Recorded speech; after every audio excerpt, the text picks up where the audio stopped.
See the board, maybe it's only like an hour game. Styles, and I always go for base races every time. Maybe that's how you got to do it. Game 5. It's going to be Lerlac Crest. We're close to that game 7.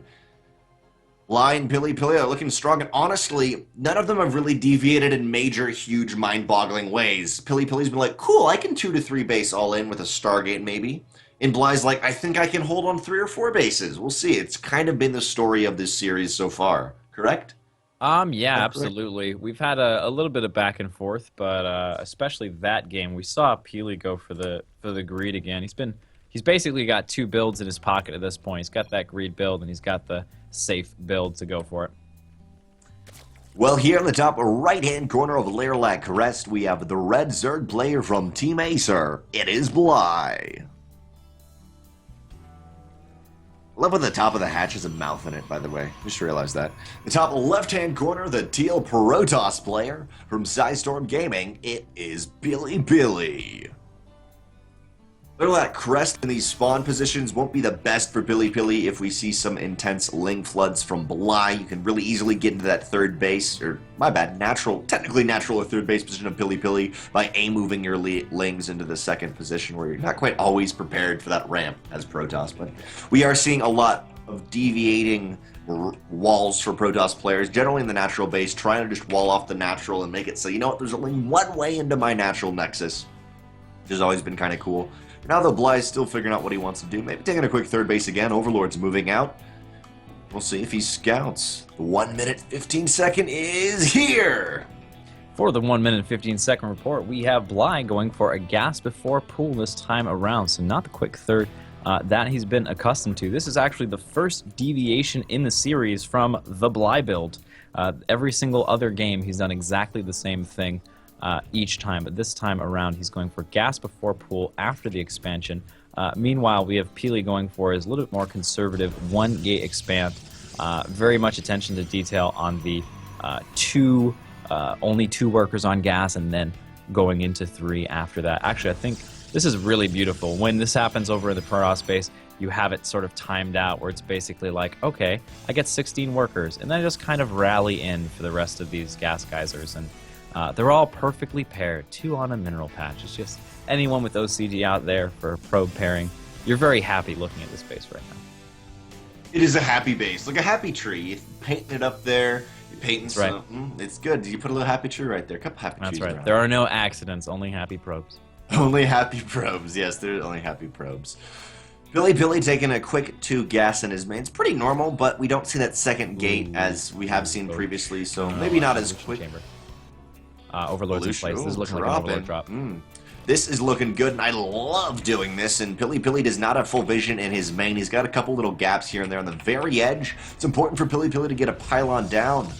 Maybe we'll see it in the main, maybe not. Robotics Bay, actually at the natural base. Now, once again, this is in a position where it's like, cool, I scouted it. Do you think PiLiPiLi might try to do his Stargate in his main or something and try another fake out, or is that just a legit robo and just happen to time up with the Lings? Well, I think he just doesn't have a lot of buildings to build right now, and he wants to get this wall up as soon as possible. So he gets the robo down in the gateway. I mean, obviously, best position for your tech is in a safe place, but sometimes it's worth the move of putting it out in front to make that wall in. What he doesn't know is that we've got a drop Lord in place, totally unscouted. Oh, what is this? The Adept! Oh, he scouted the Adept! Oh, wait, didn't my see the Lings God. going into it. He Doesn't see the didn't Lings scout going the into it, evolution though. chamber. He just had the feeling. He just knew. Wait, is he gonna scout that and walk away? Does he not know what a Dropper Lord looks like? He didn't realize it. He thought it was a regular Overlord. Oh my God, the drop coming in now. And these 2 Adepts going to get surrounded immediately. Fortunately, they're quite good against the Zerglings, but we have 1 going down here, the second going down as well. The Lings going right through into the main. This is a disaster for PiLiPiLi. The Adepts in the main were like, we got this! Mamacore in the natural, I got the photon overcharges, but now not quite. Only picking up 2 kills now, but does get the Adepts earlier, and desperately these Lings actually need to do some more damage with this. Not quite as quick as the third, as we've seen earlier for Bly. And did PiLiPiLi scout that? No, PiLiPiLi never even scouted the third, so he didn't even realize and make the connection. Something's wrong. Ling's still looking for some more probe kills, and then maybe able to get that, but gonna get another Adept. Bly thinks it's good, but not. Gonna move into that natural and get some more kills. All in all, though, he only picks up 3 kills. I'm a little bit worried. Like, it's not bad, but it's not Interesting. good. Yeah. After all that, very exciting, very action. Dropper Lord, Just by the way, for settles. everyone, looks different. than Dropper normal Lord Overlord. is a different looking. It's not actually called a Spiked. Dropper Lord. That's what I call Yes, it is. The main difference between the Drop Overlord and the regular Overlord is the Horns. extra bulb on the back. So if you look on the It's got back horns. of that Overlord, it's got 3 like bulbous things. Wait, it's got like And that's long where it horns on puts all of the Zerglings. I mean, even in Ultralisk, it fits it in there. That little sack in the back of it. Oh, the so Lings get go more drops over here. 3 more kills. Going to be running through here, and this is timed out quite well with an attack at the front with Lings as well. PiLi has 100% walled off with buildings and is moving across the map with a very small army here, but most of the army of Bly is in PiLi's base. There is a Roach Warren for Bly, but as you said, most of that army's in the natural base of PiLiPiLi, getting some damage down this time, breaking up 9 kills, a total of 12, and it's making it work, and I love how it was beautifully timed out. Just try again, as you said last time with PiLiPiLi. Yeah, didn't work once, I guess I gotta do it again. Now, what's important for Bly is this defense. There's already 2 Immortals for PiLiPiLi, and that's the sweet spot for him. He loves those 2 Immortals, and there's 2 Roaches, a couple Roaches, Queens, there's not even a Spine Crawler. This potentially devastating all in for Bly. We'll see how good PiLiPiLi up. We'll see how good Bly is at holding it. Absolutely. We have this, classic situation of Bly. Finally He the always likes to shield. get just enough to hold. We've got Roaches and Lings and 3 Queens at a time coming out as well. So pulling all the stops to get this done, even pulling probes. So he is taking this very seriously. At this point in time, he still has the economic lead, but at the end of this attack, it's very likely that any of these drones will survive. It is currently 2-2, so the winner of this game will put themselves 1 win away from victory, and PiLiPiLi still holding on. Obviously, his wall was decimated back at home, and he's lost a total of 14 workers, but he just killed 23 drones. PiLiPiLi is playing well right here, and maybe not so much well, but it's evened up. He's got something here. He's got something to work with. Let's see how he uses the tools he's been given.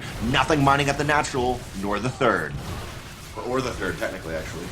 Yeah, a little bit of one control group syndrome over here. Stutter stepping the ranged units and the Lings stutter step with them, dealing no damage, unfortunately. They're dancing. They're joining their older brothers. They're like, Yeah, let's do this. It's thrilling. Mass Queen attack, protecting these Ravagers. The there's Ravager very little corrosive damage vials. in this army, but hopefully a lot of tankability with these transfusions. A little bit of indecisiveness from the micro engagement here from Bly. He's kind of going back, he's going forward. A lot of moments in time where these ranged units aren't dealing damage when they could be. He's just missing out on a lot of opportunities here, but he's got a decent sized army and he's fighting for his life here. Just a quick note, I love the corrosive vials Bly has been using because of the Immortals. The very first corrosive vial triggers off the barrier, and there's no more corrosive vials after that, so I love that kind of planning. Only want to use 1 corrosive vial, but for now, the Lings left-hand side are actually just going to down, the completely Immortal's down, push the this other in. Immortal gets hit by corrosive inputs, and vial, there's and the that's GG Bly. 1 game away from victory. A beautiful, just kind of shut the door. He got the Roaches, he got the Ling, got the Ravagers. Finally kills that War Prison, and the Lings just shut the door onto PiLiPiLi. And hey, you're over there, JaKaTaK. How'd you feel about that game? Oh, me over here. I thought. Yes, it was Jack, great. yes, Thank you. you very much. You are Oh, represented wow. by my guitar. That's leaning against the wall over there. Not that guitar, the other Oh, guitar. wow. Yeah, I thought the guitar You was have right there. Beautiful It's not the guitar intonation there? right now. It's not that guitar. That's not you. You're that one over there. You're that. Oh, You're the that guitar guitar. that I that, bought with spare change. Believe it or not. Oh, you know there are people who throw away change. I like. there are. I You want couldn't to see my believe it. change jar? It's like, so they far give away. they give you change, right? And sometimes you have the exchange, and they're sort of like, oh, okay, here's your change. You get the dollars and the cents. And they take the cents, the metal money, and they put it in the tip jar. But if there's no tip jar, I've seen people just pour it into a trash can to be thrown away. And I'm like, well, thank you for helping currency deflation and everything, but save that stuff. I bought a $350 guitar with extra change when I was 20 years old.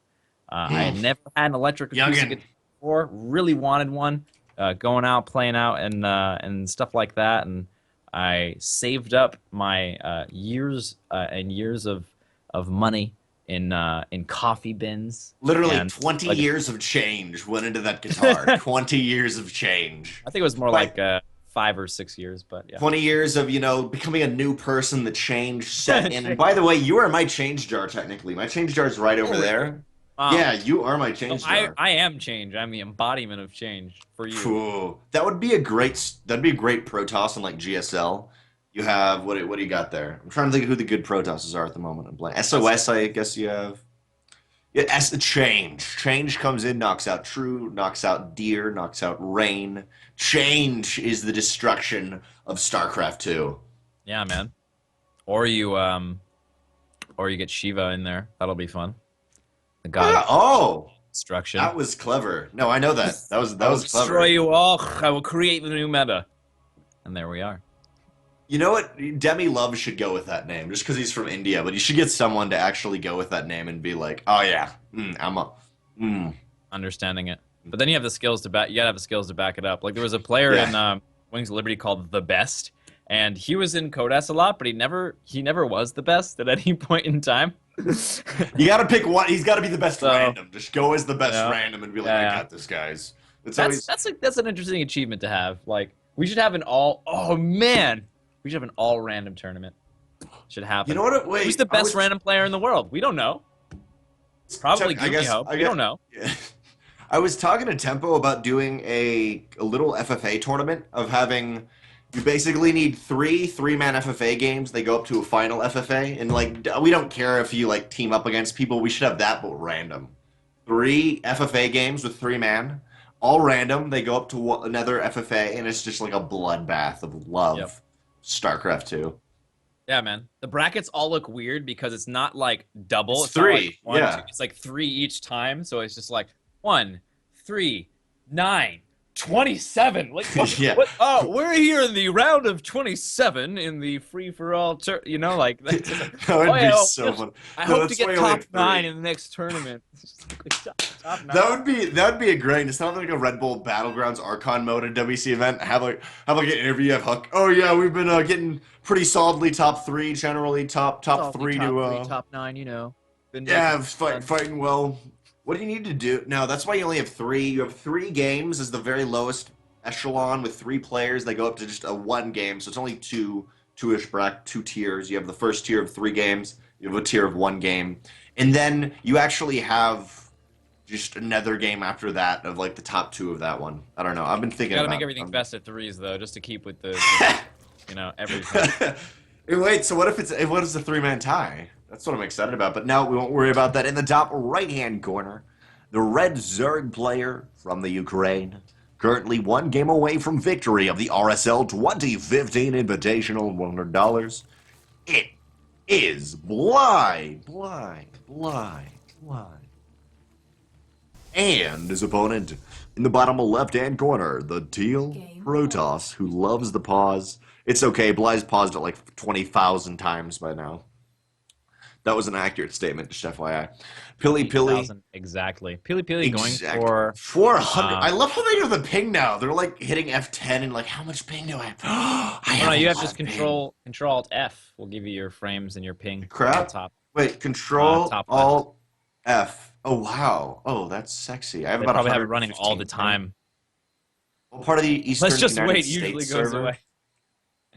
Let's just wait. Usually goes away. By the way, I have about 120 ping.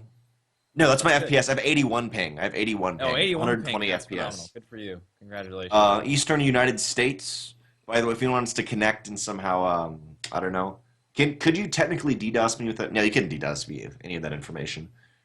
You're like, oh, I know his ping. I'm going to search every single person who had that exact ping at this exact time until I find DrennoC. Good luck with that. That would be really committed. At that point in time, I would be proud of you if you actually DDoSed me. I'd be very proud of you. I'd be like, you did this well. While we're hanging out and pause real quick, Sam Squatch 512 says the best random player is ProTech. I have to.